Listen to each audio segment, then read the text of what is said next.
Hello, everyone, and welcome to another episode of From the Woods Today. I'm Renee Williams, and I'm an information specialist with the Department of Forestry and Natural Resources, and I'm here with my co-host, Billy Thomas. And today we have a special show. I'm going to say special show because Billy is actually going to be doing the show today. I feel like we haven't really talked about what Billy does, and so not only is he my co-host, which I greatly appreciate, but he's also an extension forester in the department, and he does a lot for woodland owners. Oh, thank you, Renee. And I'm glad to be not only your co-host for this show, but also to be presenting about how folks can get information that they need at the right time when it comes to forestry and wildlife assistance. So I'm going to go over a lot of those organizations that are available to help landowners and highlight what they can do and really try to help people find those connections the best we can. So yeah, hopefully that'll go well. And if we've got questions, we encourage y'all to use the chat pod, and we will kind of respond to them as we go along. So, Renee, as I'm presenting, if you see some questions that are timely, just let me know. I won't be able to see those as I'm presenting. We also have our regular Tree of the Week feature. Laurie Thomas is going to be coming on and talking about that here in a moment. She has the Eastern Red Cedar, and it's a pretty interesting tree. It's pretty widespread. And, Laurie, if you want to bring up your video, we can talk a little bit about that. We're excited to have this series. This Tree of the Week series has been really good, and we're getting some really positive feedback about it. So, hey, Laurie, how are you? Good. How are you? Good morning, everyone. How are you doing? Well, this week, as Billy said, this week's Tree of the Week is the Eastern Red Cedar, and it's a lot like yellow poplar, and its common name is a bit of a misnomer, and you'll learn about that in the presentation. But Eastern Red Cedar, as Billy said, is a common tree throughout the eastern and central U.S., and in some places can be considered a bit invasive, but however, it is still a really important tree for wildlife and some of our really specialty wood products. So with that, I'm going to let Billy go ahead and start Tree of the Week, the Eastern Red Cedar. Hi, I'm Laurie Thomas with the University of Kentucky Department of Forestry and Natural Resources, and I'm here with the Tree of the Week, the Eastern Red Cedar. Eastern red cedar's common name is misleading because it's not a true cedar tree. It is really a juniper, hence its scientific name, Juniperus virginiana. It's a long-lived evergreen conifer that may reach more than 450 years of age. It's a common conifer that grows on a variety of sites, but is most common on poor dry soils derived from limestone substrate. Eastern red cedar seedlings are shade intolerant and considered a pioneer or an invader species of old field and open forest sites. It's relatively slow growing and typically reaches 40 to 70 feet tall and 12 to 30 inches in diameter.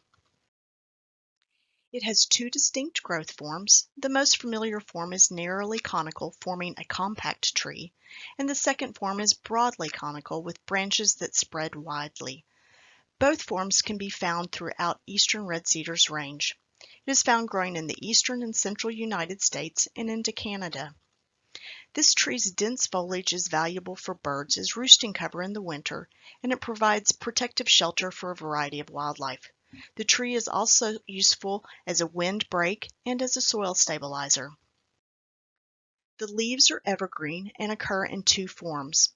On seedlings and new twigs, the leaves are pointed and needle-like and often light green, as you can see what we have circled here. On the mature branches, they are overlapping scale-like leaves that are tight against the twig, as you can see we have circled here.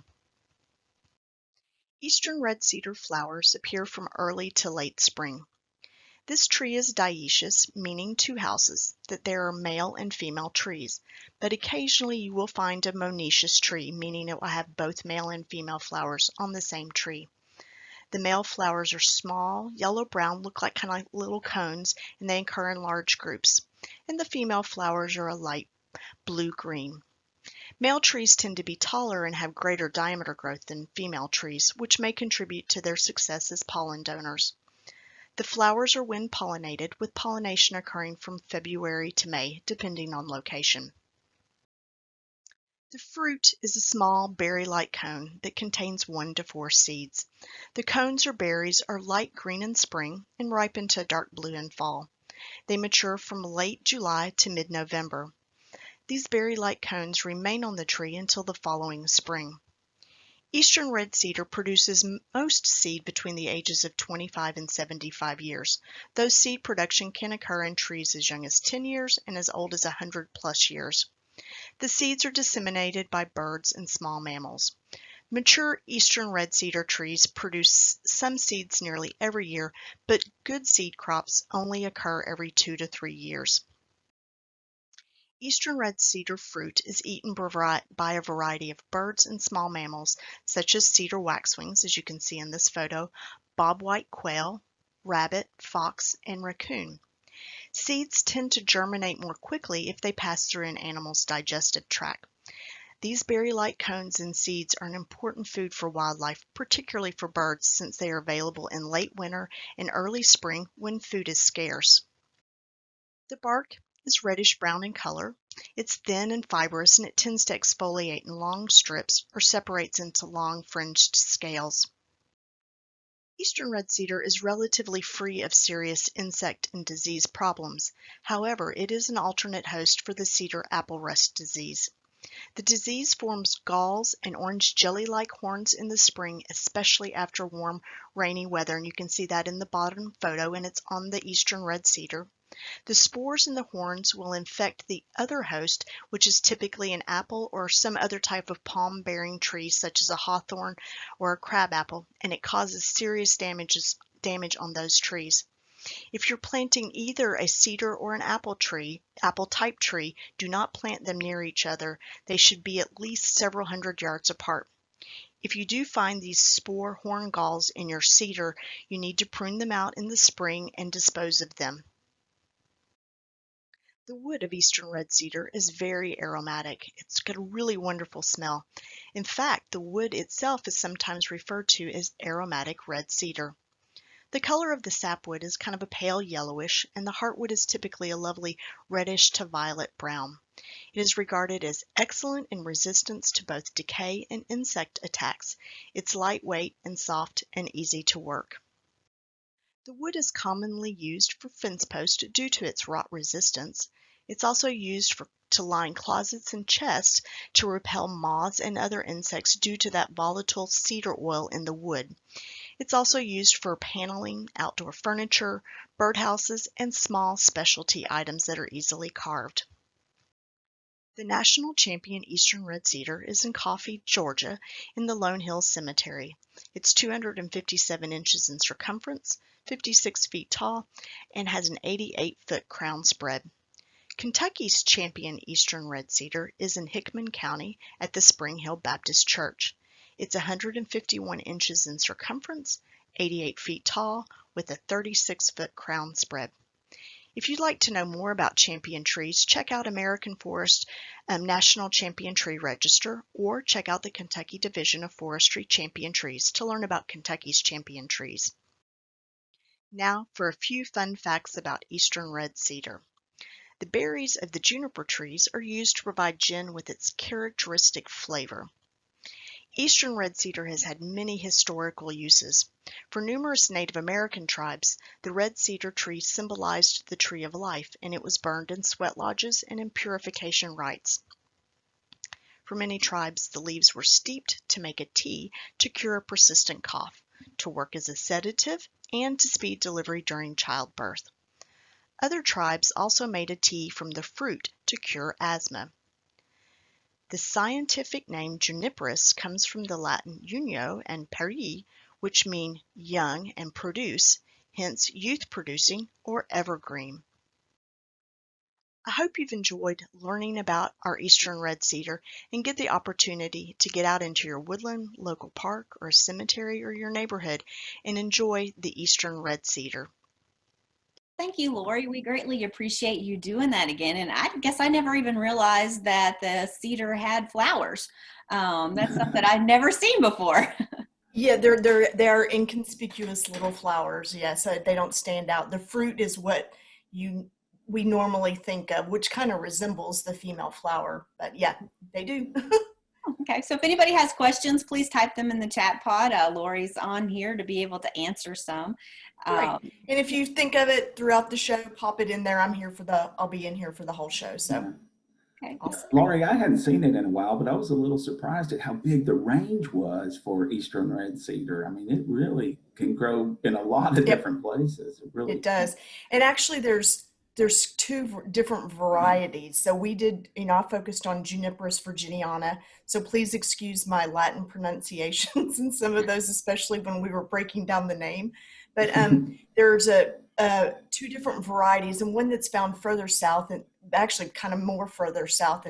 And so it's something to think about. A lot of the species that we focus on, I'm focusing on the straight species, but a lot of times there's other varieties of those as well, as there are with eastern red cedar. Sorry, can you explain what straight species means? Oh, well, I talk about without a variety. So it would be Juniperus virginiana, not Juniperus virginiana variety sylvatica or something, like that. Okay, wonderful. Sure. All right, well, it looks like you answered everybody's questions, Lori, but if they have anything, we'll get you right back on here. Sure. So, Hey, Laurie, thanks really for joining. appreciate you doing those each week. They're a great And I was addition to the show. Yeah, and next week the tree of the week will be chestnut oak, but I will be on vacation. So while I'm on vacation, I'm going to find a coastal tree, and focus on that, because that's maybe a tree obviously we won't see here, but people as they vacation, they might get to see that tree. So I think I might do one of the coastal trees for the following week. So I think that'll be good, because I know a lot of times when I go, I'll be like, I have no idea what that tree is, so it might be something that you might touch on that somebody be wondering the exact same thing. Sure. Great. Yeah. Well, thanks. Bye. Thanks, Laurie. All right. Well, now, Billy, we're on to your presentation. So I greatly appreciate you doing this. I know with you being a co-host, you have other responsibilities with me as well, but we thought maybe it might be a good thing to let people know about kind of what you do and how you can help woodland owners with wildlife and forestry assistance. Sure. We get lots of questions here in the Department of Forestry and Natural Resources Extension about who can help me do this or that when it comes to woodlands and trees and wildlife. So I've tried to assemble this presentation, the main ones that people can go to, Renee. One of the challenges when you put together a list is you will inevitably leave something off that was important or so. I will say and preface to my presentation that if you know of other sources to get the help and assistance you need, by all means, please go ahead and pursue those. But if you're not sure about where to get assistance when it comes to trees and forests and wildlife here in Kentucky, I really hope this presentation will be able to make those connections for you. So without any further delay, Renee, I'll go ahead and bring it up. All right, so we're going to talk about getting forestry and wildlife assistance here in Kentucky. And as Renee mentioned, I am Billy Thomas. I'm an extension forester in the Department of Forestry and Natural Resources at the University of Kentucky. And in previous lives, I was a county extension agent and also had a chance to work with the Kentucky Division of Forestry. So a lot of these organizations that I'm going to be talking about today, I have a lot of experience with and I really work with on a regular basis. And one of the things that I try to do in my job as an extension forester is make connections for landowners and people that are interested in woodlands and wildlife here in Kentucky. And a lot of that is really trying to make people aware of who can help them do certain things. So we're going to kind of go over that. And then I'm going to go through some scenarios if you're like a homeowner who you might call if you have this type of question, or if you're a woodland owner who you might talk. And then we can talk about if you've got other questions as we go along. So, all right, so talking about finding the assistance you need. I think people are always surprised at how much help is available out there for them. It's really amazing. We do the Woodland Owner Short Course every year, and one of the comments I frequently get from landowners that attend is, Billy, I had no idea there was so much help available. So I'm excited about that, but a lot of times people are just unaware of it and how to access it. So we're going to try to uncover some of that mystery. And I will say that some of these organizations we're going to talk about really work maybe more with homeowners, and some work more with woodland owners, but there is some overlap, obviously, in all of these. Some work with both as well. And I will tell you that many of the ones that are free are associated with the government and they're tax supported. So thank you all for paying your taxes. It allows us to provide assistance and programs for people across the state. And some do charge a fee, and we'll talk about some of those as well. And typically that means they're going to be actually doing something for you, probably physically. Some also provide financial support. You know, sometimes if you want to implement a conservation practice on your property, there may be some costs associated with doing that. So there is a key organization we'll talk about in a little while that provides financial support to do some of that work, which is really a nice thing to have, especially when you're having to pay out of pocket to try to make your woods healthier and better.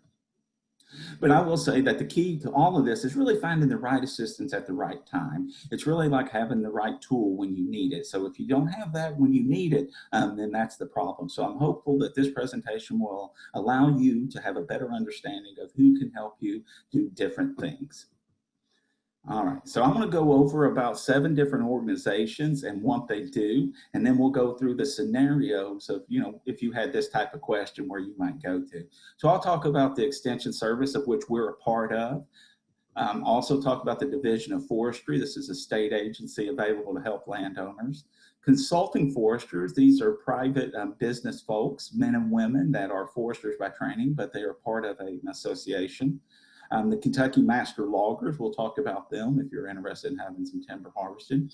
We'll talk about certified arborists as well. These are also privately employed individuals, or they work for companies, and a lot of times they're going to be for our homeowners. They're going to work a lot with our homeowners. And then there's the Kentucky Department of Fish and Wildlife Resources, as well as the Natural Resources Conservation Service. And as I mentioned, and when you start making these lists, it's really easy to exclude some. And I know there are many other organizations that are out there that provide some services to both homeowners and to woodland owners. Groups like the Kentucky Woodland Owners Association is a great organization for woodland owners. We also have like the Kentucky Tree Farm Program. I know in Kentucky, the National Wild Turkey Federation actually employs some foresters to do forest management planning as well. And we have similar assistance from the Rough Grouse Society. Appalachian Mountain Joint Venture works with a lot of different groups to try to improve bird habitat in Appalachian Mountains. And some of that is with financial assistance. So again, there are many other groups out there, but I'm going to just focus largely on those top ones that you see that are kind of grayed out right now. And I've put the little in parentheses by them kind of a key for what I'm going to be talking about. So when we go through our scenarios, I'll use those kind of same keys so you kind of can know who to ask when you've got that type of question. But first, let's get a little more background on each of these organizations so you can have some context about how they can help you with your woodland and wildlife related questions. So let's start with the Cooperative Extension Service. Again, we are part of the Cooperative Extension Service, but it's a statewide organization. And actually, it's a nationwide organization, but I'm going to focus on Kentucky. And we do a lot of different things. And really what we're trying to do is improve communities. We're trying to improve the sustainability of our environment. We're trying to make our industries more healthy and more productive and more sustainable. We're trying to make our communities healthy as well, and our individuals out there. And really what we are trying to do is take the knowledge that's generated through research and deliver that to the people across the state. And we do that in a wide variety of ways. Up in the left-hand corner there, we have Brenda Cochran. She's in Johnson County at the Kentucky Home Place, and we do a lot in community development. In the lower left, we have Alexandria, a 4-H agent in Breckinridge County, teaching kids about science, and I think they're doing some dissection in the classroom there. And then in the upper right, we have Dr. J.D. Green, who is a weed specialist for a lot of our equine and forage producers out there. And then in the lower right, it's an example of one of our woodland owner programs. That's a shot from one of our woodland owner short courses where we get out with woodland owners and the agencies and organizations, many of which I'll be talking about today, and meet with landowners and talk to them about different forest management practices. But I want you all to really think of your local county extension offices as really an indispensable resource. They really are amazing folks out there. So we have county agents in every county in Kentucky. So it's 120 counties. And most of those county extension offices, in addition to having some support staff, that will have an agriculture and natural resources agent. Many have a horticulture agent. We have some, all have that family and consumer science agent, and many have 4-H and youth development agents. And these agents are available to assist clients in their county with issues within their subject area. And the great thing about the Cooperative Extension Service is that those county agents that know their community, that are working with their communities, and know the challenges that they're facing, but they're also supported by extension specialists and researchers and professors at the university. So we can bring all of that knowledge that we generated through research in a neutral and unbiased manner and get that to people so that they can make really sound and informed decisions. So I would encourage you, if you don't know your county extension office, get to know them. They're great people and they really want to make their communities better and more vibrant. And there's opportunities for you to get involved. They have councils that kind of help shape the programming that they do. So it's a great opportunity for you to make your county stronger by supporting your local county extension office. We also work very closely with our sister extension university here in Kentucky, Kentucky State University in Frankfort. They also have a cooperative extension service program, and they work in some areas that we don't at the University of Kentucky. They can help landowners in a number of ways. Some of their work is on honeybees. They do a lot with pawpaws.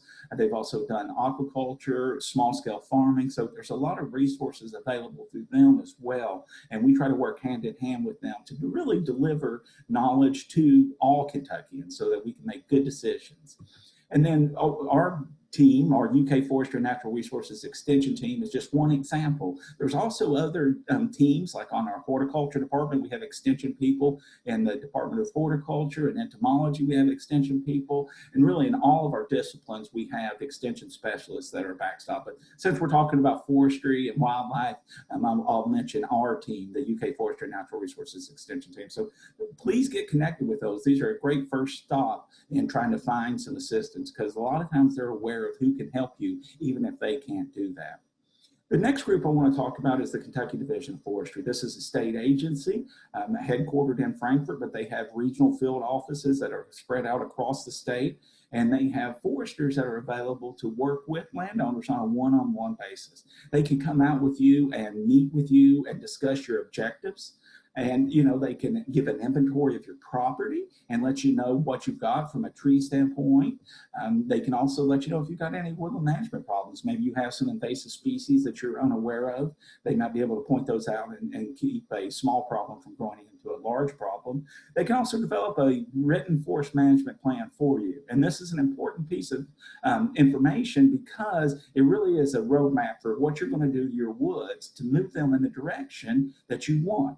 And that direction is really based on what you want out of your woods. So if you're interested in wildlife, we'll do management practices that support wildlife. If you're interested in timber production, we'll make recommendations to support that. So it's really driven by what the landowner wants to do with their property.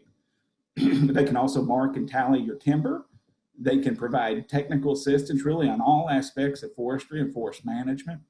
They're also well connected to call share assistance. So you can get work with them to get some call share assistance I mentioned earlier.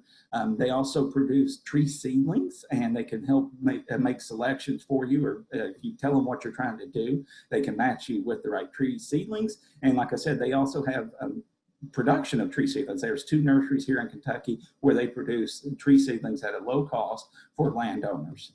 They also do timber harvest inspections, and they're looking for BMPs, which stands for Best Management Practices, really all focused on, excuse me, on water quality.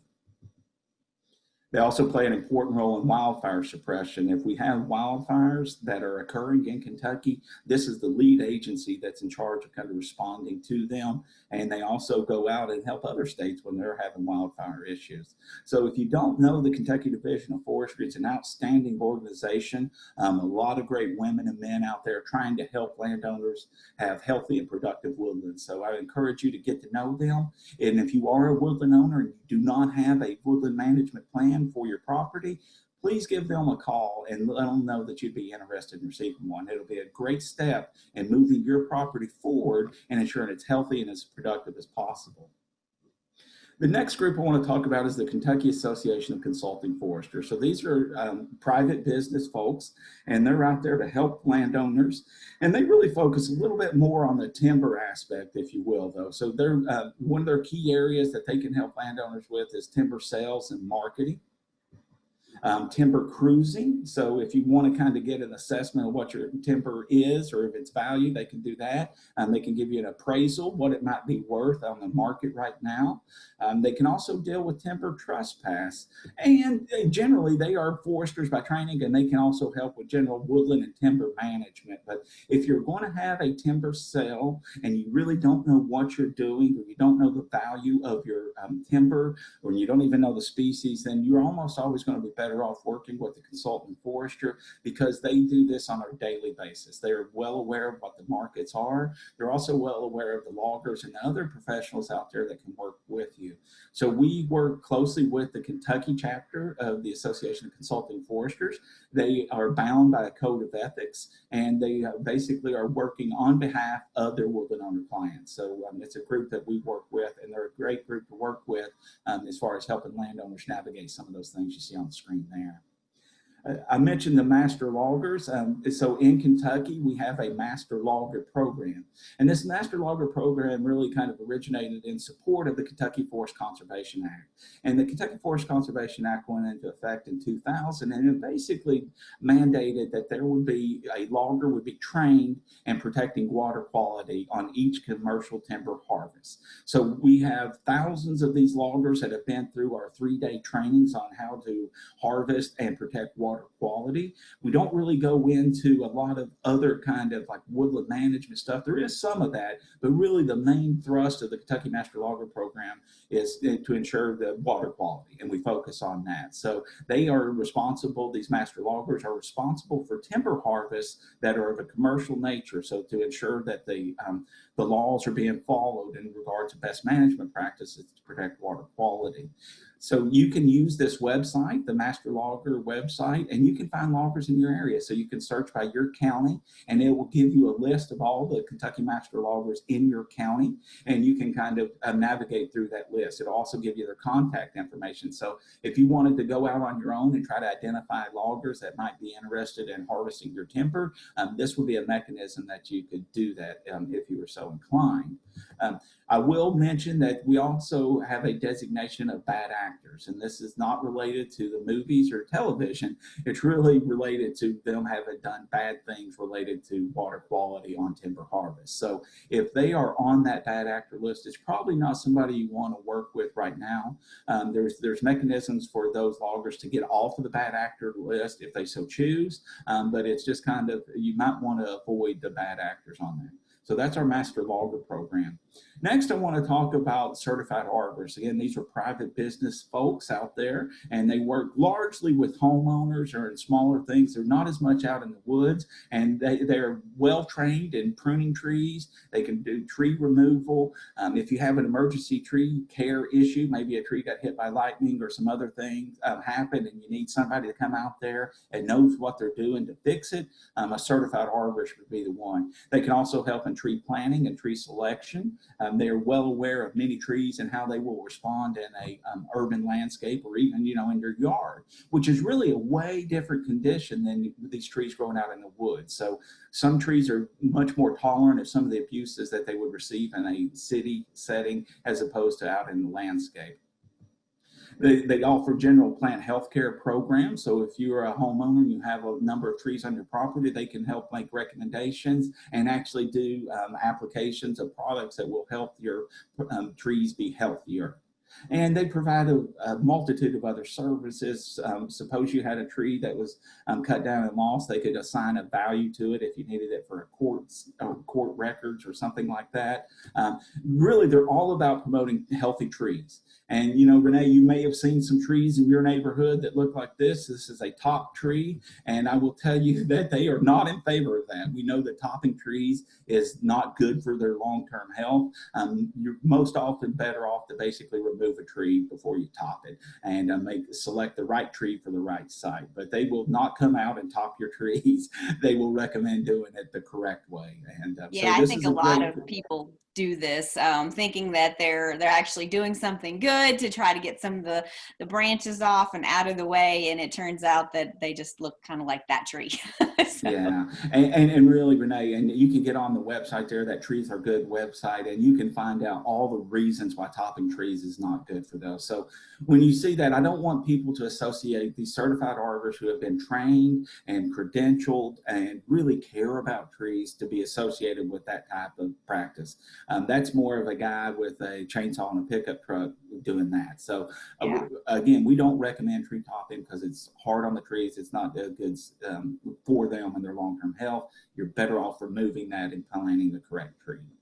All right. Next, I want to talk about the Kentucky Department of Fish and Wildlife Resources. So this is another state agency, and they have a number of folks that can come out and work with you. They are called private lands biologists, and they come out and they can meet with you on your property. I do believe they have a 25-acre minimum before they can come out with you, but you can still call them and talk to them if you have wildlife-related questions. And on their website, they have so much information related to wildlife and wildlife management. They have these things, they're called habitat how-tos. So if you're interested in a certain species or you have a certain field or something that you want to do something with, they have basically little short guides, 1 to 4 page guides on what you need to do in those different sections. So they're called habitat how-tos. It's a really great resource. They can also, if you have ponds on your property, they employ fisheries biologists that can come out and assess your pond. They can also help make recommendations on stocking your pond and make those connections for you, making sure that your pond's healthy and vibrant. They can also help find nuisance wildlife operators. On their website, they have a great search engine where you can basically type in your county and what resources, or what critters you're dealing with or whatever, and you can get the help that you need when it comes to dealing with that. All right. And the next group I want to talk about is the Kentucky Natural Resources Conservation Service. This is a federal agency. It's part of the USDA, and we have a branch here in Kentucky, the Kentucky Natural Resources Conservation Service, and this is a group that does a lot for landowners, not only directly coming out and meeting with them, but they can also connect you with some financial assistance. So NRCS assists landowners with conserving their soil and really all of their natural resources, but they really, it was a former conservation organization, soil conservation organization, and now they have changed their name to Natural Resources Conservation Service, really to reflect their greater offerings, if you will. They deliver technical assistance, and it's really driven by sound science and what you're trying to do on your property. So they can make recommendations, especially in this picture we see on the left, landowners concerned about some erosion on their stream. They can come out and make recommendations, and a lot of times they can also connect you to financial assistance to get that work done. On the right side is a tree planting. This is in a riparian area, and those are tree shelters on those trees. So this is an example of how they can kind of work with woodland owners in that setting as well. I can't say enough good things about this organization. They really help us get conservation practices implemented in our woodlands, and they play a vital role in that. And they maintain a state technical committee that is open to the public, and so if you have interest in kind of what programs are available, there's a mechanism for you to get involved with that. So it's a really good organization. So now I want to talk a little bit about some scenarios. So I'm going to basically break us down into 2 groups, homeowners and woodland owners. Now, of course, I realize there is some overlap amongst, you could be a homeowner and a woodland owner, but I'm really going to kind of think about the questions that these 2 different audiences have. So the purposes of today's presentation, let's think of a homeowner, somebody really with less than 10 acres of woodlands. You may have a small little yard, or you may have a 5-acre, 10-acre mini farm, or you might be an actual woodland owner where we're thinking more than 10 acres. And a lot of that really is driven by some of our historic programs had 10-acre minimums. So that's kind of a lot of ways, a lot of the programs will kind of build around that ideal that at 10 acres, we can start doing some practices that become more feasible than they would on a smaller one. But for today's purposes, we're just going to call homeowners less than 10 acres and woodland owners more than 10 acres. So I want to go through some different scenarios here so we can kind of see where you would get assistance if you fall into that category. So let's start with the homeowner tree assistance.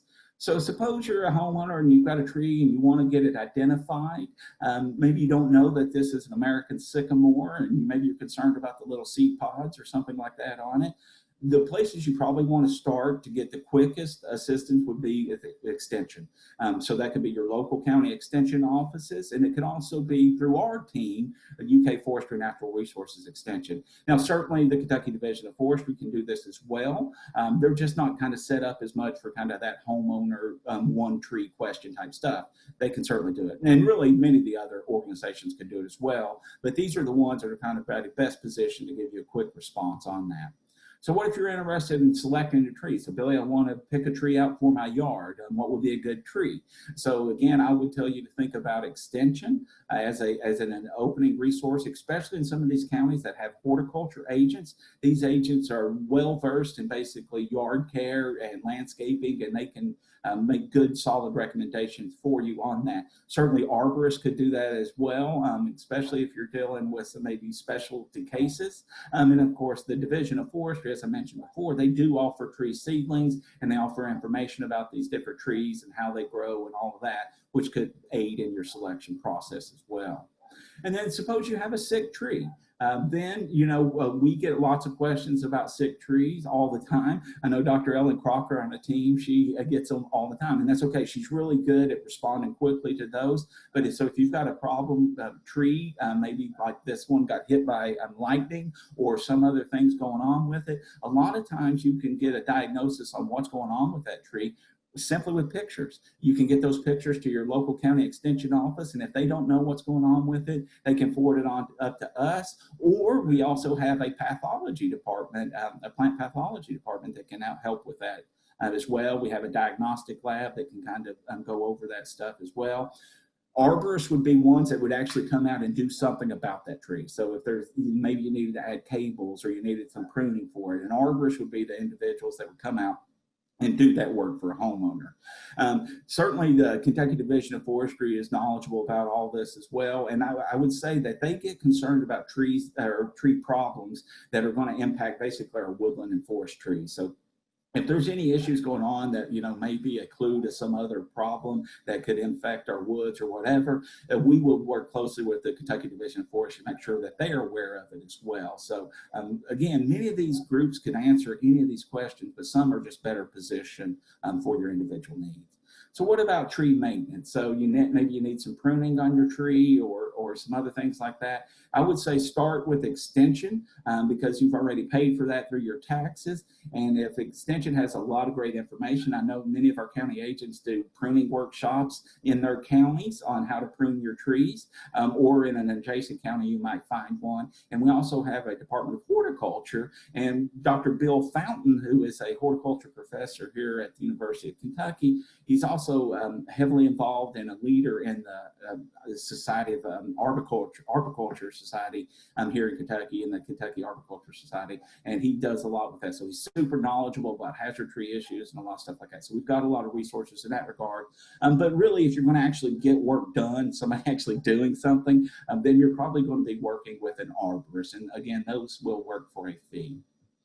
All right, so let's talk about woodland owner forestry assistance a little bit then. So if you're a woodland owner, it may be a little different scenario. You may want to know all the trees that you have, not just one. Certainly extension can do that, as you've seen we do here with our weekly tree of the week. We are pretty versed on all of our native trees, and we know a lot about all of our native trees. So that is something that we can do, and certainly the Kentucky Division of Forestry is a good way to get that help too. And I would say that would be part of a woodland owner or a woodland management plan, if you would.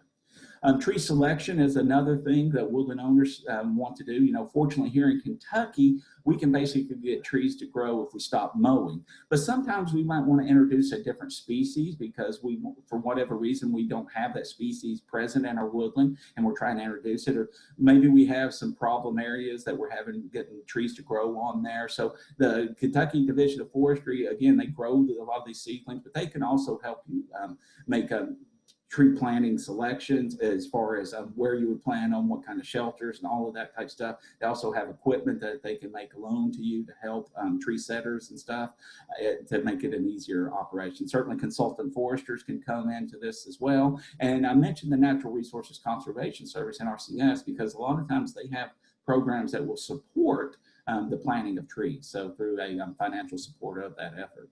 If you've got sick trees and you're a woodland owner, then you're probably going to be coming to extension as well. Again, we're so fortunate to have Dr. Ellen Crocker on our team. She's a forest health professor, but we also, with the Kentucky Division of Forestry, we have a number of folks over there that work at their forest health program, and Ellen works closely with them, and the consulting foresters would be others that could help in this regard. So what you're seeing here is an emerald ash borer attacked ash tree that's dying. So any of these groups can kind of help make recommendations about what woodland owners need to do to kind of manage some of these sick tree issues. So if you want to manage your woods, so you're interested in making these woods more healthy and more productive for whatever you're interested in, again, whether it's recreation or wildlife or timber, you can start with extension. A lot of our stuff, again, is education and trying to make connections for landowners.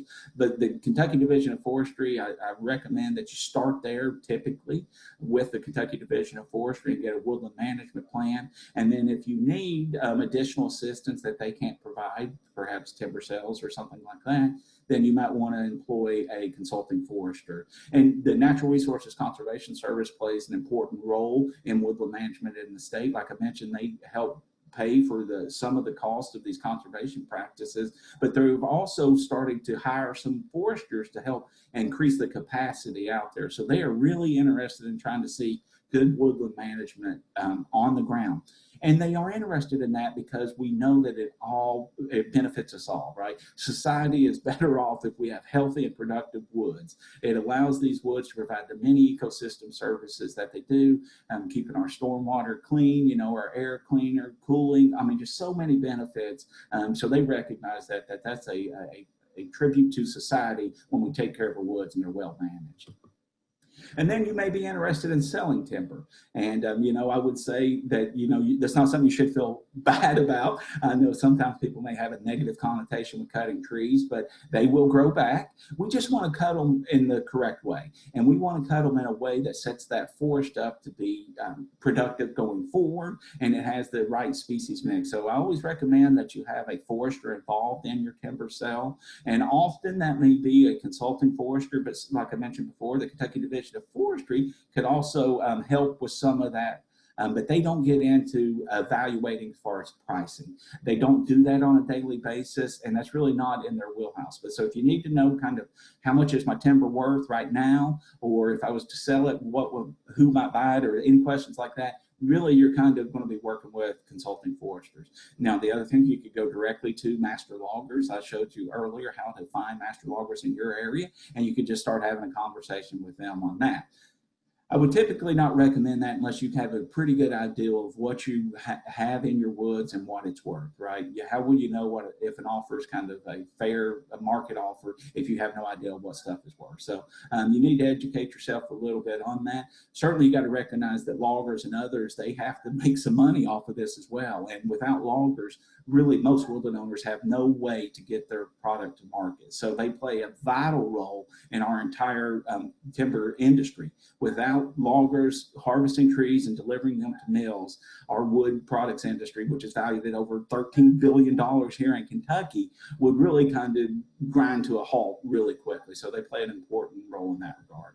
And if you come across timber trespass issues, you come to your woods, especially if you're an absentee woodland owner, and all of a sudden they're all gone, or whatever's left has been damaged, and you're like, oh, now what do I do? That's where you're going to be really talking to consulting foresters. They can actually help you navigate that timber trespass or timber theft situation if it arises. And I sure hope it doesn't arise for any of you all, but we do know that it does occasionally happen. What we typically see with timber theft it occurs at a higher rate when basically the markets are really good, just because it's more valuable out there. Timber trespass is much more common, and that happens a lot of times if a logger accidentally cuts over a line or there was some confusion on the line. And we've done some research that most of these timber issues are really kind of an unintentional trespass. It's not to say that there aren't some intentional ones, but largely it's just a miscommunication or misunderstanding of where that property line is. But regardless, consulting foresters can be there and they can help you navigate that if it does occur to you, and hopefully it doesn't. All right, so I want to talk about wildlife assistance, and I've kind of lumped these together because in a lot of ways, the types of questions you might have, you'd probably really go to the same sources, whether you were a homeowner or if you were a woodland owner. So let's start with wildlife identification. If you got some wildlife on your property and you're not sure what it is, I think most of us would recognize the creature on the right, but not everybody might recognize the creature on the left. So on the right, we have a house cat, and then on the left, we have a groundhog. So if you don't know what you're looking at and you want to get some identification, like we've been doing here on a weekly basis with our snake ID, we had Dr. Matt Springer, and he's well versed in all the wildlife here in Kentucky, and many of our local agents are also well versed in their local wildlife. So extension, many times with a picture, can give you an identification of that. And certainly the Kentucky Department of Fish and Wildlife Resources is well positioned to help you identify wildlife as well. They're just really not set up as much as extension is to kind of serve in that role. Now, if you want to deal with management, so perhaps you're interested in having more deer on your property or more trophy deer or whatever, and it's wildlife feed, then, again, we want to probably start with extension. I would probably send you to Dr. Matt Springer. He is our wildlife extension professor, and he has a lot of knowledge about what practices that you can do to improve that. But certainly you're probably dealing very closely and on the ground with the Kentucky Department of Fish and Wildlife Resources, certainly if you're a woodland owner. And they can come out and they can provide a wealth of information and advice. Many times they can also provide seed. Perhaps you're trying to put in a native warm season grass. Sometimes they can help connect you with seed or equipment or other herbicides that you may need to do those practices. And they have a lot of expertise in really all aspects of wildlife management. So that's a group that you'd want to work with, certainly. And again, I mentioned the Natural Resources Conservation Service here because they play an important role in helping to fund the cost of some of those conservation practices. Hopefully you don't see any of these wild pigs on your property or wild boar, but if you have some damage issues, then you're probably going to go to extension and or Fish and Wildlife again. Certainly, like when it comes to wild boars, I know that at one time, and I think it's still active, they had a trapping program available for wild boars, but they can kind of help you mitigate some of the damage that happens. And certainly Dr. Matt Springer on our team has got a whole section on our website about wildlife damage control, and he's well versed in how to help people deal with that. But the Kentucky Department of Fish and Wildlife Resources is certainly a critical player in helping landowners and woodland owners deal with wildlife damage control. So if you got something that's causing issues, whether it's a field like this or a garden situation or it's eating the trees, you might want to reach out probably to Fish and Wildlife because they can help you kind of mitigate some of those issues. Certainly a common thing we get a lot about is nuisance wildlife, whether it's something in the attic or some critters doing something. Certainly Dr. Matt Springer knows a lot about that, and he can help make some recommendations about what you could do to kind of mitigate some of that. But I will say also that the Kentucky Department of Fish and Wildlife Resources has two really great resources. One, they have on nuisance wildlife, so it's kind of an overview of the different issues that each wildlife species kind of causes. And then that's also where I mentioned before, if you're looking for an operator, you've got somebody that needs to trap a raccoon for you, if you will, they can connect you with that through their searchable database. So it's a great resource that's available for anybody in Kentucky. So if you're still in doubt, you got a question and you don't know where to go, I would say always start with your local county extension office. They are, like I said, a great local resources, and it just helps to get to know them as well. It's them helping you with that individual question, but it may make you aware of other programs and things that they have. And you can always reach out directly to us as well, the UK Forestry Natural Resources Extension team, and there's an email address for us as well as our website. And often if we can't help you directly with your questions or your issues or concerns, we are connected with these other organizations and groups, and we may know who can help you. And that's one of the great things I think about Extension is we are so embedded and connected to our communities and to all the different organizations and players that we can really help facilitate getting people connected to the right resources. So I hope you all have been able to get a lot out of this presentation and have a better understanding of where you can go to get assistance. But like I said, if you're still in doubt, give us a shout and we will be glad to help you out. Thank you, Billy. We greatly appreciate all of the help that you've given us. And I just want people to know that if they do have questions, please type them in the chat pod and we will try to get those answered. Billy can answer those for you. But I also wanted to say, Billy, there's so many different agencies for different things out there, and it doesn't seem like there's a one stop for everything. Where should people start? I mean, if they have absolutely no clue what to do, because you'd mentioned several, so where would be the best thing?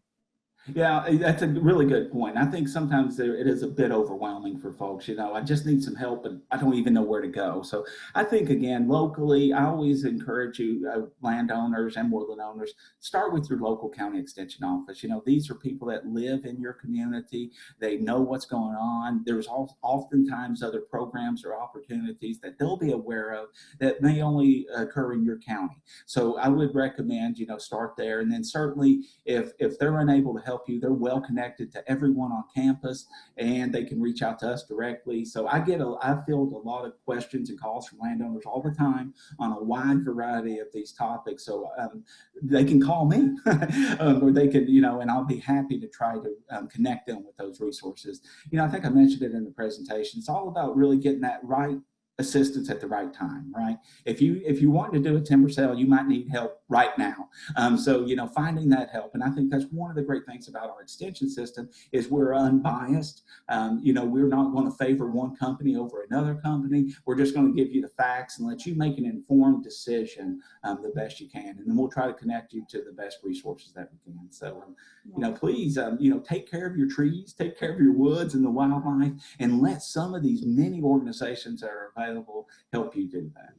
I think it's really good to mention, and you may have mentioned this, that some of the stuff that is free and other things is not. So you really need to know which one is and which one isn't, depending on what you're wanting. Exactly. You would want to know before you kind of got into an arrangement with somebody that there was going to be a fee associated with it. I think really almost all of the extension, except for like individual programs, sometimes there are like fees for those, and that's really kind of to cover the cost of materials and stuff like that. Some offices also may charge a small fee for soil samples or stuff like that. But as far as like the identification and questions like that, there's no fees associated with that. A lot of times the fees are incurred when you're dealing with private business groups like arborists and consultant foresters and master loggers, really, Renee. And those are the ones that, that's their job, that's their profession. They're not tax supported. They get paid by helping woodland owners and landowners take care of their property. So that's should be expected. If you're going to be dealing with an arborist or a consulting forester, there's going to be some fees most likely associated with their services. But you're really getting good quality information, and many times your time is so valuable. You want to do it right the first time and not have to come back and do it again. Exactly. Right? Exactly. Yeah. So thank you, Billy. We greatly appreciate it. And I think you've answered everybody's questions because they didn't ask any. So that's really Unless great. they fell asleep during the presentation. If you did, wake up. No. That was not true. No, it was a really good presentation. We greatly appreciate you doing that. And, being my co-host plus doing this every week, I greatly appreciate all the time you put into it. It's great. I love it, Renee. I really do. It's a great way to connect with our clients and our extension family as well. So it's been a really rewarding experience to work with you on this. And I'm going to be on vacation next week as well. So Dr. Ellen Crocker is going to be filling in my co-hosting duties next week. And y'all have seen Ellen before, and she's just fantastic. So we're lucky to have her kind of helping out. And she's actually going to be talking about some tree threats that we're going to have. So make sure you don't miss the next week's show. Definitely.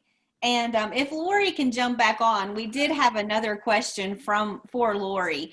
It was, what kind of juniper grows in the swamps of eastern North Carolina? Okay, and so it could be what they're referring to is Atlantic white cedar, which is also like eastern red cedar, not a true cedar, because true cedars are in the pine.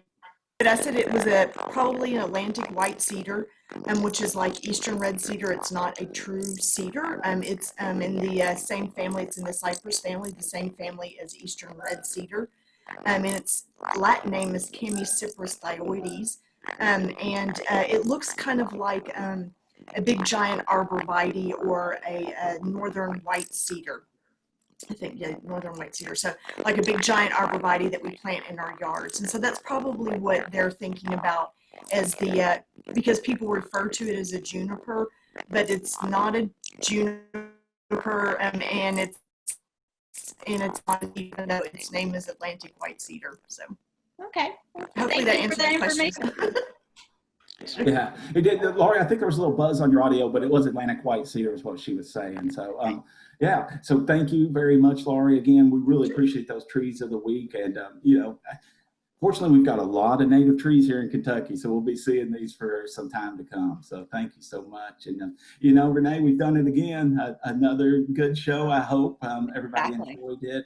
We can't thank you all enough for being with us each week. And a big shout out to all of our Facebook Live watchers. We really value you all. And if there's comments on there, we will try to respond to those comments as quickly as we can. And I guess just the general reminder that if you do have questions or thoughts or suggestions for the show, we maintain a survey on our website fromthewoodstoday.com, and you can go on there and complete that survey. And if you see something on your property, you can maybe send us a picture of it. We might be able to identify it or feature it on a future show for you. So, Renee, I hope y'all have a great show next week. And yeah, I look forward to seeing you. We'll definitely miss you. Hopefully I can do it, as well without you, but you'll be great. And Ellen's amazing. So Ellen is amazing. Well. Yeah. Yes. And again, Ellen's going to be on with tree threats next week. She mentioned maybe EAB and some laurel wilt in there. So if there's some questions that you have on tree threats, please bring them next week, and she'll be able to help you with those. But until then, make sure you join us next week, Wednesday at 11 o'clock. So take care. Thanks. Bye-bye.